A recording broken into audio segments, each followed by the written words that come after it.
Sandalwood ನಟಿ ಮೇಘನಾ ರಾಜ್ ಇದೀಗ ಬೆಂಗಳೂರಿನಲ್ಲಿ ಹೊಸ ಮನೆ ಕಟ್ಟಿಸಿ ಗೃಹ ಪ್ರವೇಶ ಮಾಡಿದ್ದಾರೆ. ಚಿರು ಮೇಘನಾ ಅವರಿಗೆ ತಮ್ಮದೇ ಆದ ಹೊಸ ಮನೆ ಕಟ್ಟಬೇಕು ಎನ್ನುವ ಆಸೆ ಇತ್ತಂತೆ. ಆದರೆ ಚಿರು ನಿಧನದ ಬಳಿಕ ಮೇಘನಾ ಸುಮ್ಮನಾಗಿದ್ದರು. ಇದೀಗ ಚಿರು ಆಸೆಯನ್ನ ಈಡೇರಿಸಲು ದೊಡ್ಡ ಮನೆ ಕಟ್ಟಿಸಿ ಬಹಳ ಅದ್ದೂರಿಯಾಗಿ ಮೇಘನಾ ರಾಜ್ ತಮ್ಮ ಮನೆಯ ಗೃಹ ಪ್ರವೇಶ ಮಾಡಿದ್ದಾರೆ.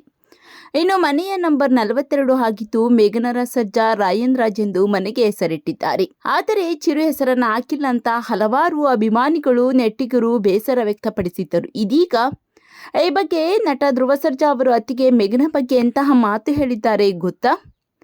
ಮೇಘನಾ ರಾಜ್ ಅವರು ಅದ್ದೂರಿಯಾಗಿ ಹೊಸ ಮನೆಯ ಗೃಹ ಪ್ರವೇಶವನ್ನ ನೆರವೇರಿಸಿದ್ದಾರೆ. ತಮ್ಮ ಮನೆಗೆ ಮೇಘನಾ ರಾಜ್ ಸರ್ಜಾ ಹಾಗೂ ಮಗ ರಾಯನ್ ರಾಜ್ ಹೆಸರನ್ನ ಹಾಕಿಸಿದ್ದಾರೆ. ಆದರೆ ಚಿರು ಹೆಸರನ್ನ ಹಾಕಿಸಿರಲಿಲ್ಲ. ಈ ಬಗ್ಗೆ ಕೆಲ ನೆಟ್ಟಿಗರು ಬೇಸರ ವ್ಯಕ್ತಪಡಿಸಿದ್ದರು. ಇನ್ನು ಈ ಬಗ್ಗೆ ಚಿರು ಸಹೋದರ ಧ್ರುವ ಸರ್ಜಾ ಅವರು ಮಾತನಾಡಿದ್ದು, ಅತ್ತಿಗೆ ಅವರ ಹೊಸ ಮನೆ ತುಂಬಾ ಚೆನ್ನಾಗಿದೆ. ಅಣ್ಣ ಇದ್ದಾಗಿನಿಂದ ಹೊಸ ಮನೆ ಕಟ್ಟಿಸಬೇಕು ಅಂತ ತುಂಬಾ ಆಸೆ ಇತ್ತು. ಇನ್ನೇನು ಆ ಮನೆ ಕೆಲಸಕ್ಕೆ ಕೈ ಹಾಕುವ ಸಮಯದಲ್ಲಿ ಅಣ್ಣನಿಗೆ ಆ ರೀತಿ ಆಯಿತು.